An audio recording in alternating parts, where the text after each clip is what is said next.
Well, we are the few and the proud that have made the fantasy football playoffs. And so today I am bringing you my defensive rankings heading into week 15 fantasy football. And if we've helped you get there in any sense of the word and you're not subscribed to the 4for4 Fantasy Football YouTube channel, make sure you subscribe because we are going to help you win a championship. And then we're also going to help you win a championship next year and the year after that. So once you're here in the community that we are building. But we started off here in the S tier. And these are our must-start defenses. Number one is going to be the Houston Texans going up against the Arizona Cardinals. And yes, I understand Michael Wilson is looking like the second coming of Calvin Johnson over these last 3 games without Marvin Harrison Jr. But the line is Houston minus 9.5. The over-under is a total implied total of 42.5 points. Jacoby Brissett can get pressured, can give up sacks, and can give up interceptions. And we just saw what the Houston Texans did to the overall defense for the Kansas City Chiefs. They literally just kicked the Chiefs out of any sort of playoff contention. And so I'm super excited for the Houston Texans in this overall matchup going up against the Arizona Cardinals. Gotta like it. It's a tap matchup. Gotta lean into them this week. The second matchup, it is going to be the Philadelphia Eagles going up against the Las Vegas Raiders. And this is the thing that we have to think about when it comes to the Las Vegas Raiders. Is Geno Smith going to play or not? He went and exited the game on December 7th on that Sunday game versus the Broncos with a hand injury. And then we saw the good old Kenny Pickett come in there. And listen, I think this is an A-plus matchup for the Philadelphia Eagles. They're going to be able to get after Kenny Pickett. This should be a bad game. Like, I own Brock Bowers. I own Ashton Genty. I'm in the fantasy football playoffs, and I'm not feeling great. I didn't like what I saw last week with Geno Smith versus the Broncos. I'm probably not going to like what I see in week 15. It's just absolutely decimated how bad this Raiders overall offensive line is. And so I got to like them here for the Philadelphia Eagles being the number 2 team. Like I said, the over-under is 38.5 points. It's a super low scoring matchup currently right now implied. Raiders, you want to target that offense, and the Philadelphia Eagles, they are in this. And then my last team in this S tier, it's going to be the Seattle Seahawks, and maybe you can make the case that Seattle should be above Philadelphia Eagles at that number 2 spot, but they're going up against the Indianapolis Colts with Riley Leonard. Now, does somehow Anthony Richardson get cleared for contact, and somehow he becomes the savior of this Colts franchise now that Danny Dimes is down with that Achilles injury? Potentially. But the Seattle Seahawks defense has been absolutely league winning for you over the last 3 weeks. You're going to have to lean into them in this matchup. If it's Riley Leonard, good luck. Good luck to Riley Leonard because the Seattle Seahawks are going to be a top 3 defense. They're not going to be able to move the ball because Seattle Seahawks, they blitz, they get interceptions, they get turnovers, they get sacks. Huge pressure advantage for the Seattle Seahawks. Like we said, right now with the over-under being 42.5 points, got to lean into the Seattle Seahawks in that S tier. And we move on to the A tier, and I want to say there's a little bit more depth to this overall defensive ranking this week than there was last week. There was not as many good matchups that we can kind of hone in on. And so I'm happy for that. But if some of these, of course, teams are already on, benches or they're already getting played by non-playoff teams, there is enough depth that you shouldn't have too much competition on the waiver wire for some of these options. But in the A tier, it's going to be the Jacksonville Jaguars taking on the Jets. And again, what is happening with Tyrod Taylor? What is overall happening in this matchup where could potentially it be the Cook show, the Brady Cook show, and Jacksonville Jaguars? Like, this is just an absolute great matchup. The Jacksonville Jaguars have been winning all their games here as of recently. It hasn't been pretty on offense, but the defense has been doing its job. So going up against the Jets, I think there's enough turnovers here. It's a top 3 defense, and they've been giving up a ton of great points, Jacksonville, to get scores and to get those turnovers. So I have them as a top 4 defense this week. Have them here in the edge here. I don't feel as good as them as like Seattle or Philadelphia, so that's kind of where this tier kind of starts. Next team in this tier, it's going to be the 49ers going up against Tennessee. Cam Ward finally showed a little bit of life this last week, going up against the Browns, of course.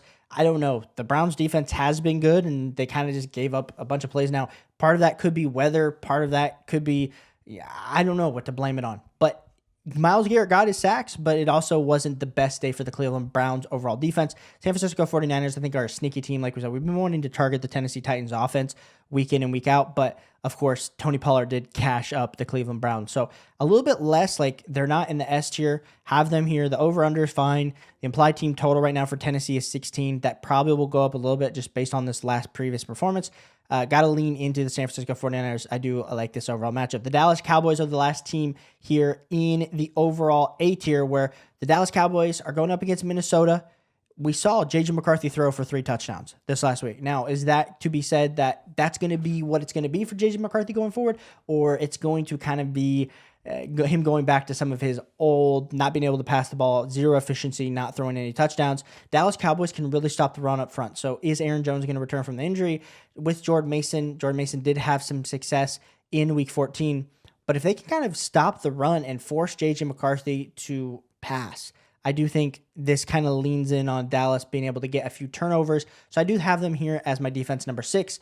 I understand too, you might not love the Dallas Cowboys defense, but I do kind of feel like they're a middling team, kind of middle top 12 team here this week. We move on to the B tier, and this is where we start off with Tampa Bay Buccaneers versus Atlanta. Now, it's an in-division matchup.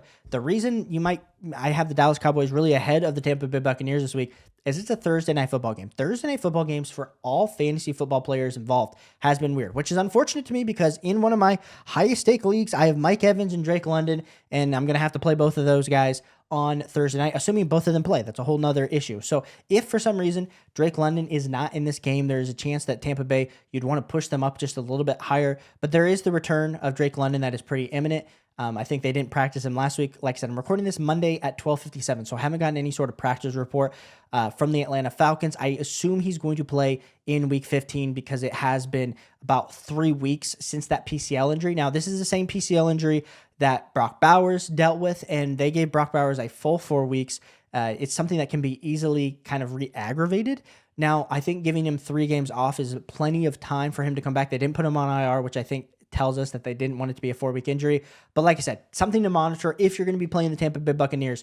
That number 1, it's a Thursday night football game. We don't love those. And then number 2, Drake London could potentially be back. Next team here is going to be the Denver Broncos. And the Denver Broncos just continue to be just a good enough defense that we want to roll them out in this matchup. The over-under is 43.5 points.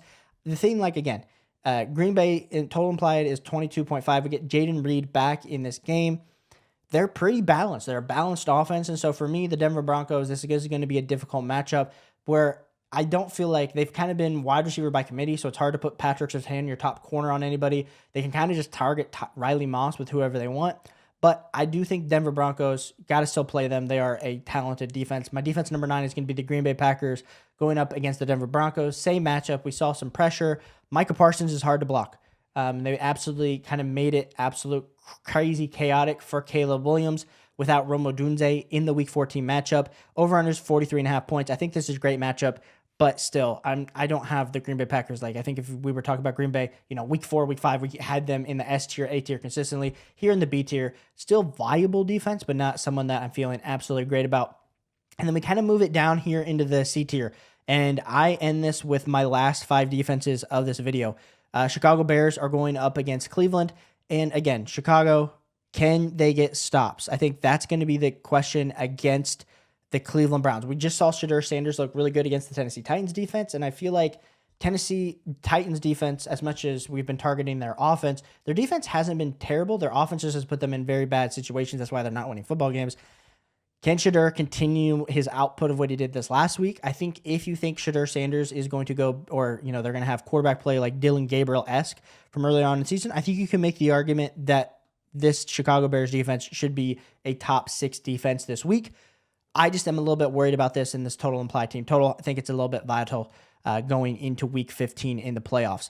Next team is my defense number 11. It's going to be the Baltimore Ravens going up against the Cincinnati Bengals.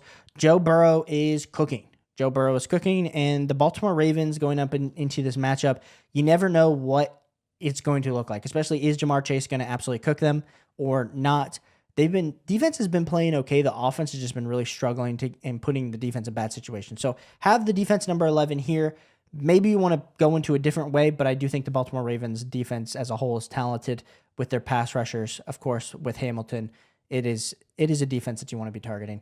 My defense number 12, it's going to be the Rams going up against Detroit. And maybe the Rams shouldn't even make it onto this list. I think we get to about this point in my overall rankings, and I feel like, I don't feel absolutely comfortable with this. Maybe I lean the Carolina Panthers. I don't love that matchup versus New Orleans either, but we talked through these next teams, the Rams, the Patriots, the Raiders, and the Commanders.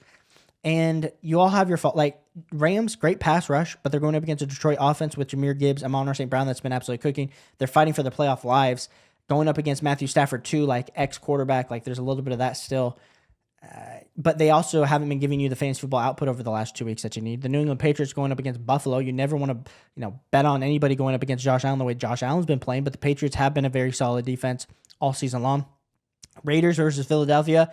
They get the sacks, but again, this is not necessarily a team I think they get absolutely ramrolled over by the Philadelphia Eagles.